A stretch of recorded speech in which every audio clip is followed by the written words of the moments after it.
Now I'm gonna be honest with you guys. I assumed that after my first two videos, which were on why Magic Johnson is better than Larry Bird, so he's the best player of his era, and then also why Magic Johnson is better than Steph Curry, so he's the best point guard of all time. I didn't see a reason to continue uploading videos as I thought it was obvious who the greatest player of all time was. But it seems that there are still some idiots. So I'm gonna do two more videos at least, and then I might do some more videos because I really like this channel. Um, as you guys know, have a very expanded knowledge of basketball. You know, more than the little kids nowadays who think that Steph Curry is the best shooter of all time, you know, just because he chucks threes, which, you know, he might be, but who knows. Today I'm going to look at LeBron James.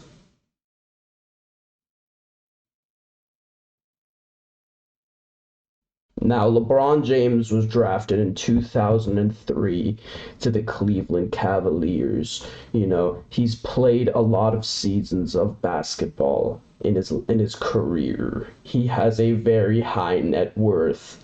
He has an estimated net worth of over 1 billion US dollars.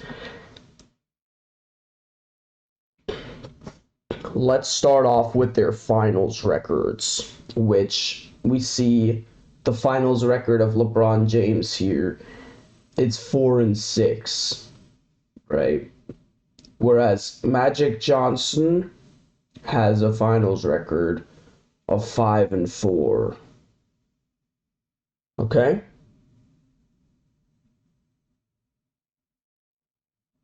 Now, obviously, you could say that Magic Johnson uh, has had less finals in his career, and yet he still won more rings. So, you know, a lot of people say that LeBron James is a winner, you know, but I would more say that he's a second place finisher. Then we have um, height, right? Now, it has been a bit of a weird one with LeBron James's height, you know. People have said he's 6'7", 6'8". We'll give him the benefit of the doubt and say 6'9". But Magic Johnson is confirmed to be a little bit above 6'9", so he does win on that bracket as well. Then we have another one, which is teams made annoying, right?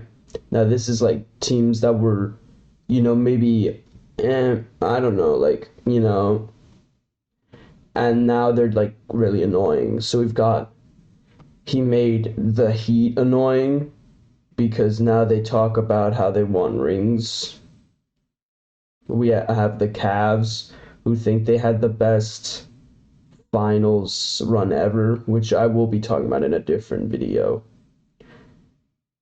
And then we have the Lakers who think that they're the the best now, but Magic Johnson when he was at the Lakers, that was interesting Lakers.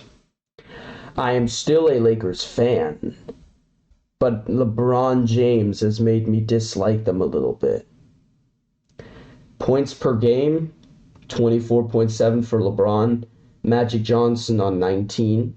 But I do think this is a bad argument, as LeBron James in his entire career has been the number one scoring option, whereas Magic Johnson has never been the number one scoring option.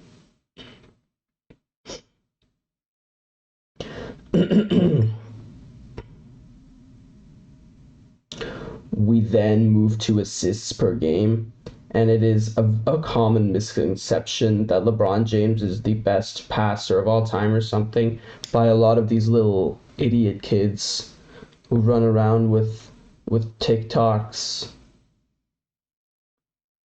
But they have but LeBron James has 6.6 assists per game and Magic Johnson has 11.2. We're going to move over to big threes built. Now, Magic Johnson in his career has never had a single big three. You could maybe argue he had a very good duo-ship with Kareem Abdul-Jabbar, but Magic Johnson was drafted to the Lakers. You know, he didn't go to the Lakers to build a big two with Kareem Abdul-Jabbar. Kareem Abdul-Jabbar went to him because he's really good. Whereas LeBron created three big threes. You know, he had the Heat big three, the famous one with Dwayne Wade and Chris Bosh, you know, which is arguably one of the on paper best teams of all time. It's kind of a baby move to just build a team like that. You know, it's similar to the Kevin Durant situation. Then we have the Cavs big three, where he only went back to the Cavs because they had a young Kyrie Irving, and then they traded for a big man, Kevin Love, who was doing really well back then. And he actually scored 34 points in one quarter for them. So to say that wasn't a big three is quite ridiculous, because LeBron wanted to be in another big three, so that's why he went there. And then we have the Lakers one, which was a fail, a bust. I laughed at it. The Anthony Davis, LeBron James, and Russell Westbrook one. We then move into the weights category. LeBron James is 250 pounds, which isn't like, he's heavier, you know? So he's obviously going to be a little bit more powerful in that regard. And also Magic Johnson did play in a different era where weight played a different role, you know? Okay? Then we have career high assists, and this is where this passing thing from LeBron James, oh, he's the best passer of all time, just gets ridiculous, you know? Because he only got 19 assists in a game, and I'm pretty sure it was against the Bums, the Hawks. Whereas Magic Johnson had a career high of 24, which I talked about in another video, so we're just gonna keep going. More seasons. Now this one is kind of a ridiculous argument, because LeBron James has 20 plus seasons, because he could still play more. However, he takes steroids.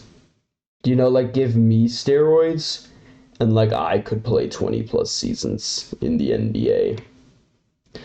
And Magic Johnson had 13, but he had HIV. You know, it's not his fault that he was, you know, a playboy who women wanted to be with, you know, and one of those women happened to have HIV.